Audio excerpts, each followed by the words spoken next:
Bonjour et bienvenue sur cette nouvelle vidéo de prévention. Je suis Nicolas Beignet, référent social au sein du dispositif CLIC de la métropole clermontoise. Le tutoriel d'aujourd'hui est spécialement réalisé pour les services d'aide et d'accompagnement à domicile travaillant pour de nombreux seniors.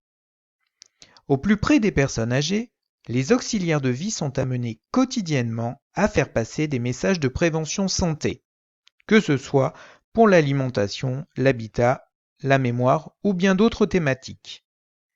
C'est pourquoi je vais développer au cours de ce tutoriel une présentation du site www.pourbienvieillir.fr. Ce site, à l'initiative des caisses de retraite et de Santé publique France, propose une multitude d'informations de prévention santé par thématique. Nous aborderons aujourd'hui les deux espaces du site, l'espace réservé aux professionnels et l'espace pour les particuliers. Allez, c'est parti! Pour accéder à l'espace professionnel, je vous invite à cliquer sur Espace Pro en haut à droite de la fenêtre. Vous arrivez sur une page où il y a donc trois onglets. Le premier, analyse, rapport et études. Le second, action, conception et déploiement. Et le dernier, ressources, formation professionnelle. Dans le premier onglet, vous avez plusieurs menus fixes. Le premier, se documenter sur, où vous allez trouver les grandes thématiques de la prévention santé chez les seniors. Le deuxième menu, approfondir avec, dans les organismes de recherche, le premier lien, vous allez pouvoir obtenir des statistiques comme l'évolution démographique, la santé humaine, les aspects sociaux du vieillissement ou les gérontopoles en France. Le lien les interventions efficaces est très intéressant. En cliquant dessus, vous descendez un petit peu au niveau de la page jusqu'à arriver à un tableau. Vous pouvez remarquer que sur la gauche, on vous liste des types d'interventions, des activités, et sur la partie droite du tableau, l'impact que ces activités peuvent avoir sur les déterminants qui ont été choisis pour l'étude et sur l'état et les problématiques de santé des personnes âgées. Si on prend l'exemple des exercices physiques, on voit que les exercices physiques ont un impact positif sur les habiletés cognitives, sur le soutien, le lien social, la capacité physique, la sédentarité, l'activité physique, la peur de chuter, le sentiment de sécurité. Et concernant les états et problématiques de santé, ces exercices physiques vont avoir un élément positif sur le bien-être, la santé perçue, la qualité de vie, sur les chutes et les traumatismes, sur la sarcopénie et l'ostéoporose, et sur les problèmes anxio-dépressifs. Si vous allez un tout petit peu plus bas, vous aurez dans ces menus déroulants l'intégralité des interventions qui sont reprises de manière plus détaillée. Revenons au menu.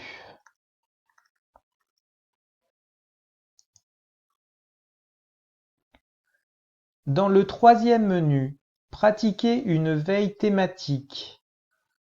Vous allez pouvoir avoir accès aux bases documentaires de Santé publique France et également vous aurez une présentation des revues en lien avec le vieillissement en santé. Dans le dernier menu, à lire et à voir, où se situe le lien médiathèque, vous allez pouvoir trouver des publications et vidéos pour le grand public et des publications et vidéos pour les professionnels. Dans le second onglet, Action, conception et déploiement, vous allez trouver 3 menus. Le premier, concevoir et déployer. Le premier lien, une action bien vieillir. Alors comment concevoir, déployer et évaluer une action collective? Voilà ce qui va vous être proposé sur ce lien avec une méthodologie de projet, commençant par une analyse de la situation, une formalisation des objectifs, la planification, la mise en œuvre et l'animation de l'action, l'évaluation du processus et des résultats, la diffusion des résultats, la communication. Voilà en gros la méthodologie. On vous met également à disposition des outils en fonction évidemment de l'atelier, de la conférence ou du forum que vous voulez mettre en place.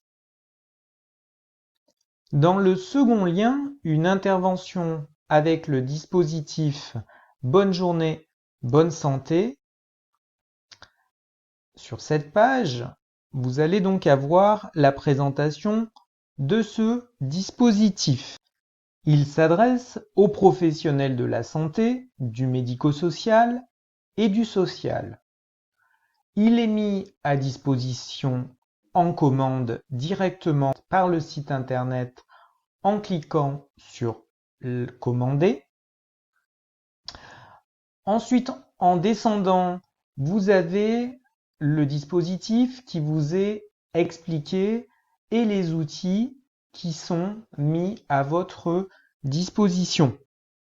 Vous avez donc un kit qui vous permettra de réaliser cette action directement chez les personnes âgées.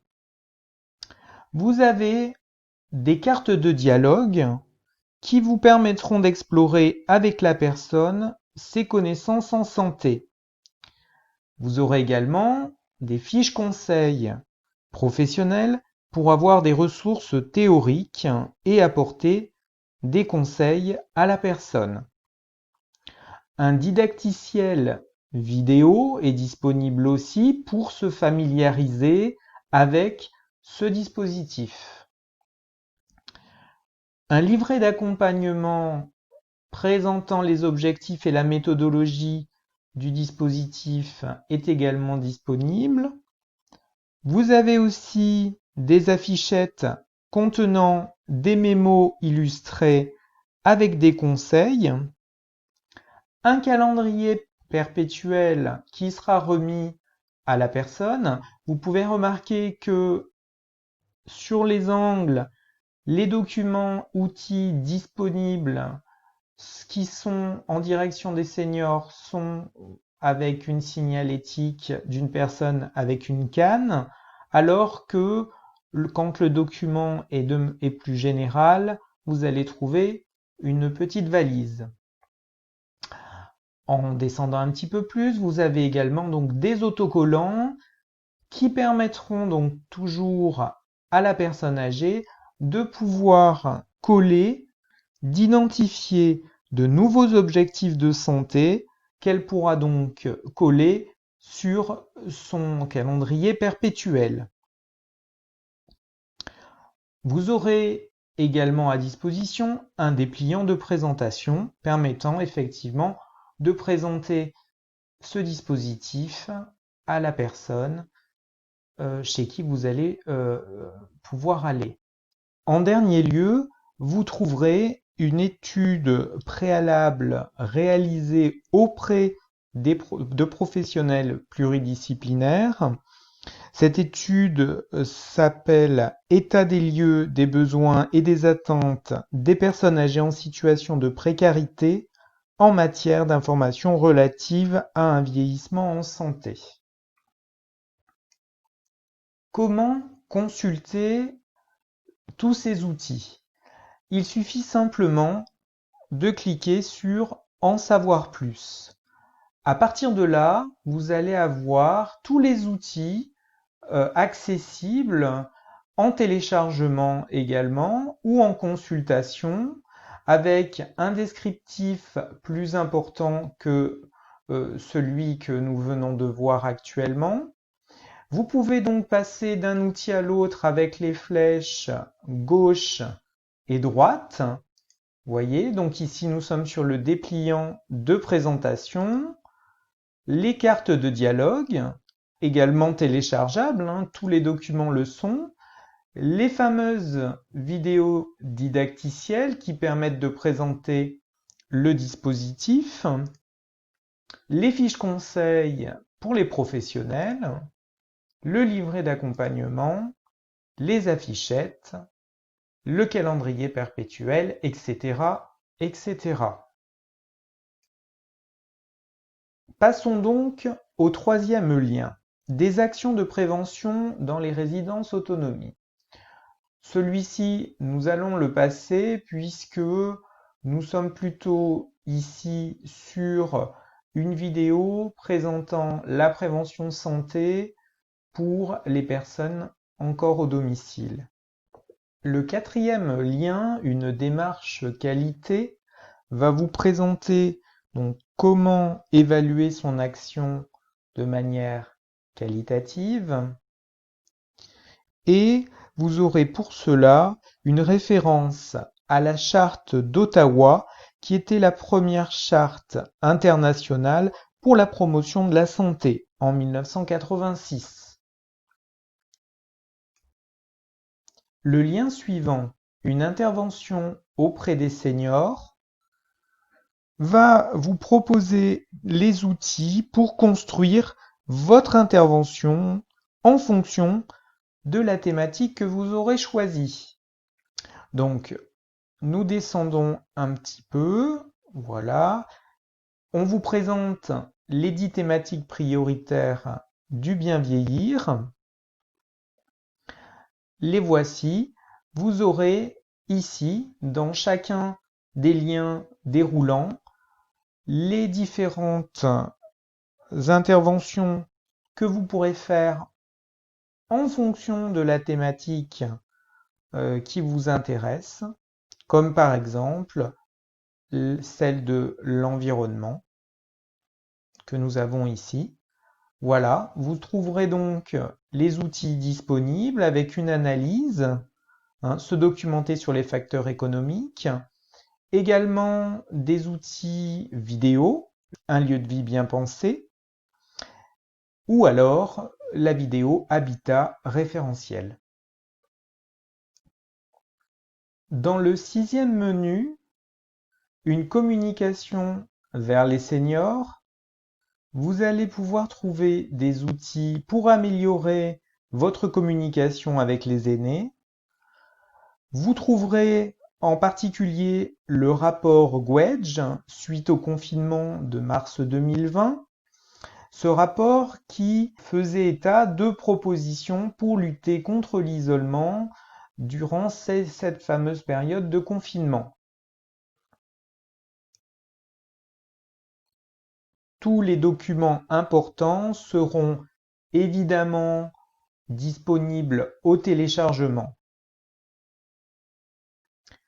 Le dernier lien des outils de prévention du coronavirus va faire un rappel des gestes à adopter, cela avec des vidéos à l'appui.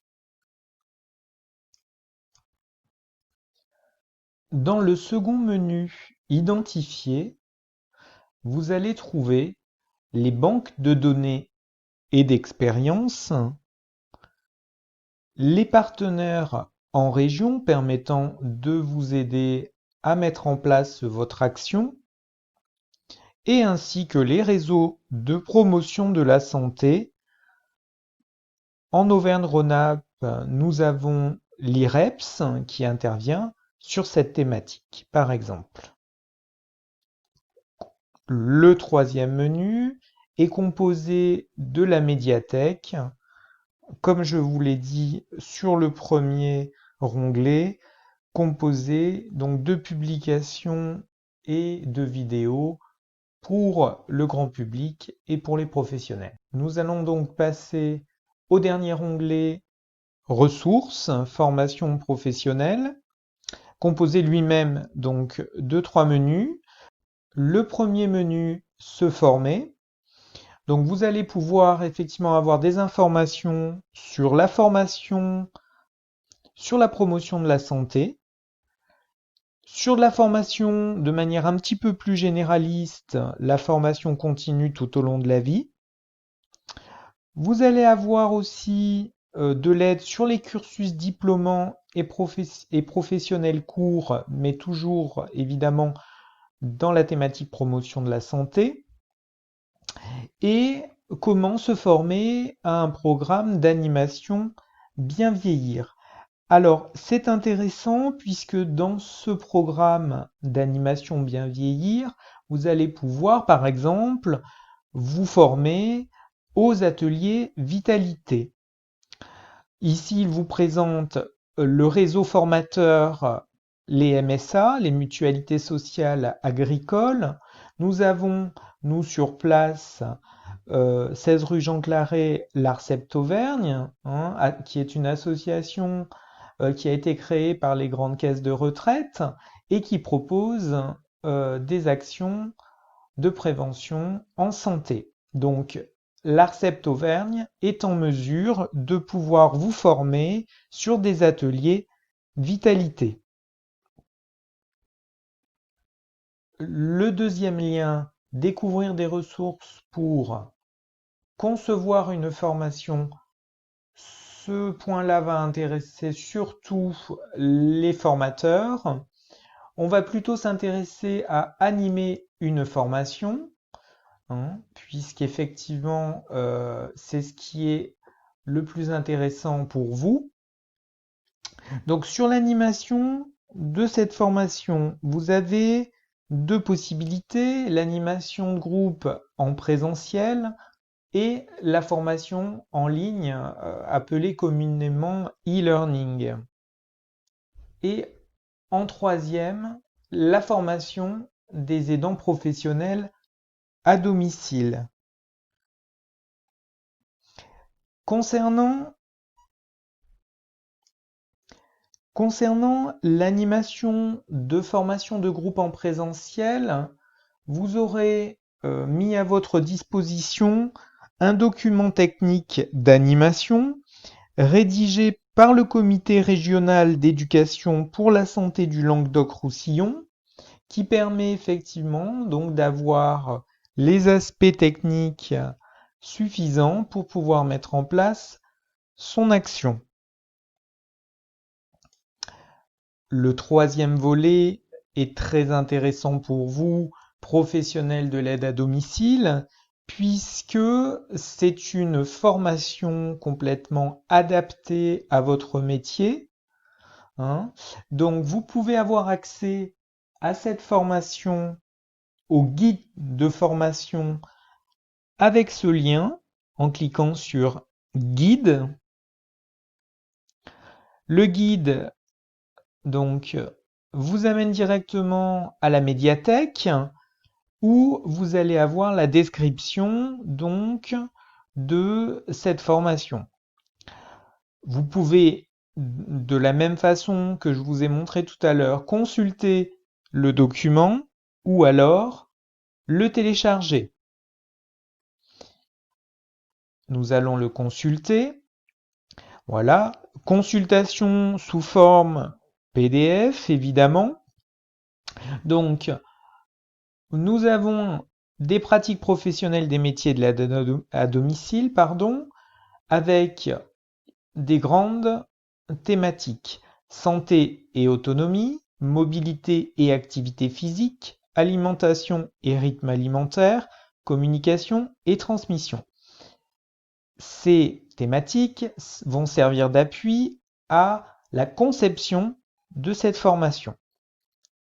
Nous allons nous intéresser plus précisément à ce que propose clairement cette formation. Je descends donc directement.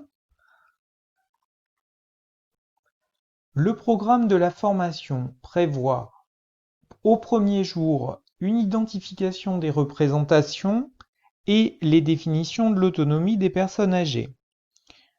L'après-midi, connaître les différents types de vieillissement et les facteurs protecteurs de l'autonomie. Le deuxième jour, le matin, connaître les recommandations d'activité physique pour encourager la mobilité. Et l'après-midi, connaître les repères nutritionnels et réaliser des menus en fonction de l'existant. Le jour 3, le matin, s'intéresse à identifier les différents types de communication dans le métier d'aide à domicile. L'après-midi, l'identification des facteurs de prévention de la dénutrition et comment protéger l'alimentation des personnes. Le jour numéro 4, identifier les facteurs de prévention des chutes et protéger la mobilité des personnes. L'après-midi, identifier les besoins spécifiques et protéger l'autonomie des personnes. Et le dernier jour, savoir communiquer pour protéger l'autonomie des personnes, savoir se positionner pour protéger l'autonomie des personnes âgées. La formation pratique professionnelle des métiers de l'aide à domicile est dispensée par le CNAM-ISNA, qui est l'Institut scientifique et technique de la nutrition et de l'alimentation. Les références sont ici et vous les retrouverez évidemment dans le PDF à la page 52. Nous allons voir à présent, beaucoup plus rapidement, l'espace pour les particuliers.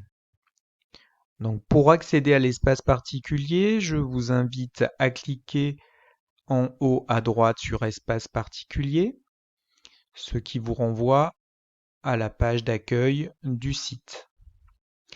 L'espace particulier est une mine d'informations en prévention santé. Vous avez les onglets ici, par thématique. Bien dans ma tête, tout ce qui est en rapport avec la mémoire. Bien dans mon corps, tout ce qui est alimentation et activité physique. Bien avec les autres, donc tout ce qui va toucher au lien social. Bien chez soi, avec l'aménagement du cadre de vie, bien avec mon équilibre sur tout ce qui va être effectivement du domaine de l'équilibre, de la prévention des chutes, bien avec ma caisse de retraite qui permet d'avoir des informations sur ce que peut proposer la caisse de retraite. Je vous invite maintenant à cliquer sur cette petite carte de France que vous avez tout en haut et qui vous met comme message activité de vos caisses de retraite. Cette carte de France permet l'accès à un moteur de recherche permettant de trouver les ateliers de prévention près de chez vous. Il suffit de rentrer le code postal ou le nom de votre commune. Cela vous amènera directement sur une carte permettant de visualiser des signets qui vous donneront les ateliers de prévention disponibles sur votre commune par thématique. Ils indiqueront le porteur du projet, les coordonnées, si l'activité est payante et dans ces cas-là, combien. Vous avez donc grâce à ce moteur de recherche une multitude d'activités recensées, pas toutes, le moteur est évidemment pas exhaustif. Il permet déjà dans un premier temps de présenter l'intégralité des activités de l'ARCEP Auvergne, ainsi que les projets de la conférence des financeurs du Puy-de-Dôme. À l'heure actuelle, je ne peux pas vous faire la démonstration puisque le site a bloqué évidemment toutes les actions collectives qui étaient normalement prévues jusqu'à la fin 2020 en lien avec les conditions sanitaires actuelles. Je vous le présenterai dans une nouvelle vidéo prochainement. Je vous remercie d'avoir suivi ce tutoriel et je reste bien évidemment à votre disposition, mes coordonnées étant fournies en bas de la vidéo. Bonne journée et à bientôt.